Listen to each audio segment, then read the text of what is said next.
Star Trek Lower Decks is in full swing in its 4th season. We may have gotten 2 episodes for our premiere last week, but this week we've got episode 3 titled In the Cradle of Vexilon.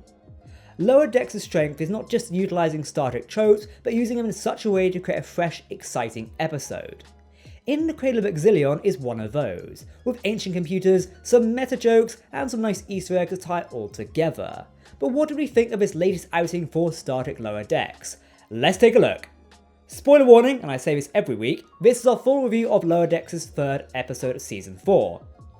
Yeah, that makes sense. As such, you have been warned. If you've not watched this episode, turn away now. I mean it. Welcome to Trek Central, I'm your host Captain Jack, and let's get straight into it. As always, before we actually do get into it, make sure to hit that subscribe button if you never want to miss a video from the team here at Trek Central. Okay, now we'll get into it. Engage. Or I should say warp me really, shouldn't I? Warp me. One of the main elements of the episode is Boimler commanding his own mission now that he's Lieutenant Junior grade. By this point, I think Lieutenant Junior grade has been said more times in Lower Decks than it's ever been in the rest of the Star Trek universe.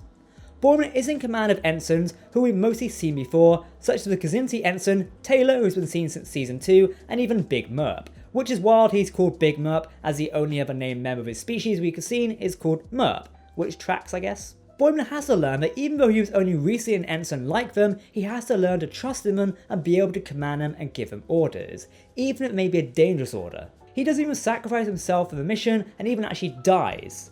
Obviously we are not even going to kill Boimler, and I wonder if maybe he might get resurrected or healed due to the regenesis that had happened on the planet, just like Spock in The Search for Spock. Instead of doing a callback to previous Trek, Lower Decks now has the capacity to call back to itself.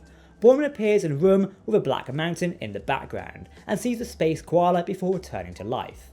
This was a great decision, and still doesn't give us a lot of information about the koala or the black mountain, but adds to the mystery of it.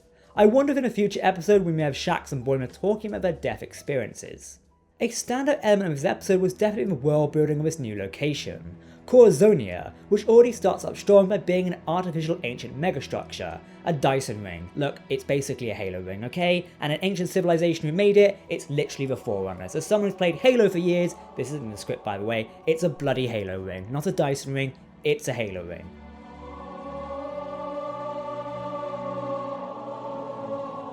Why are we looking at that when we could be looking at Halo? We've had such elements before, with the most notably the Dyson sphere in the Next Generation. However, Corazonia I would say goes above and beyond that in a world building aspect by not only telling us more about it, but showing more of it as well.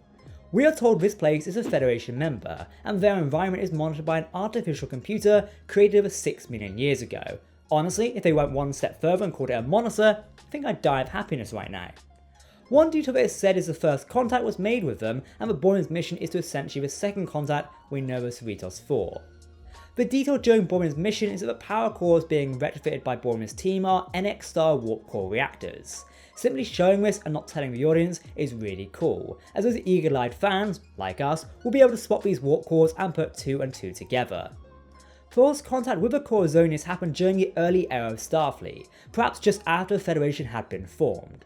This would have easily been able to have been told us as a viewer. You could have even had Boimler talking with the NX-01 Enterprise, but the show is confident enough to not need to say something like that all the time.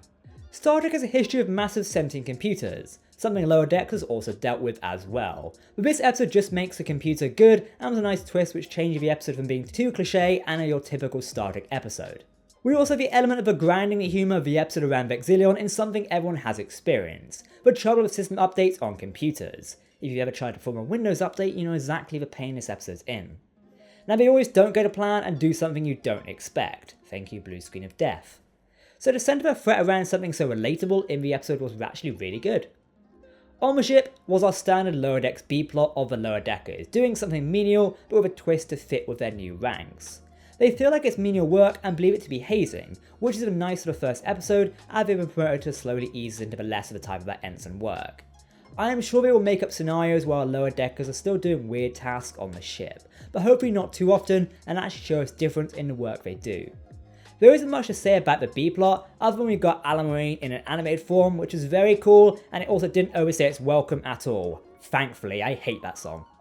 A little detail I really like is that Billup's ferret is called Lancelot, because of course it is remembering that Billups is a prince from a medieval LARPing planet. Another little detail is that it seems Tendi worked on an Orion pirate ship for a little before applying to Starfleet, which is an interesting new facet to her character. Overall though, this B-plot was fine and very Lower Decks in style and worked for the episode. This episode, in the Cradle of Vexilon, was written by Ben Waller, who has been a writer's assistant for the last 3 seasons of Star Trek Lower Decks. Oh, and wrote Trusted Sources in Season 3. So it's nice to see him getting more writing opportunities after working as a writer's assistant in prior seasons. Though the writing of the episode was on par, of course, for Lower Decks, this is a good thing, the episode was able to balance the Trekness, while in Trek fashion, still giving some morals and lessons because it's feeling like an episode of Lower Decks. The episode was also directed by Brandon Williams, who has been an artist of the show previously, with him delving into directing for the episode. Season 4 already seems to be bringing up other crew from previous seasons and giving them a shot at fully directing or writing episodes. With Megan Lloyd last week, who similarly got the chance of directing an episode of Lower Decks. Star Trek has a tradition of bringing people up through the ranks to point them to the helm episodes and see how great they can be at directing something like Lower Decks. And obviously Lower Decks continues this tradition. We wouldn't have people like Bran and Braga, or even most recently showrunner Terry Matalas, without people giving them these opportunities, so it's something to keep in mind. Again, the episode did fantastically from a world building standpoint, a writing standpoint, and the animation was solid and the directing was good. I would love to see that this season is really pushing Lower Decks as a series forward, and this episode is an example of that.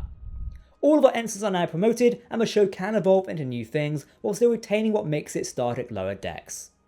Adding T'Lyn into the mix made me worried that we wouldn't get as much focus on our core 4 Lower Deckers, but already from Season 4, they have shown how they're adept at managing that.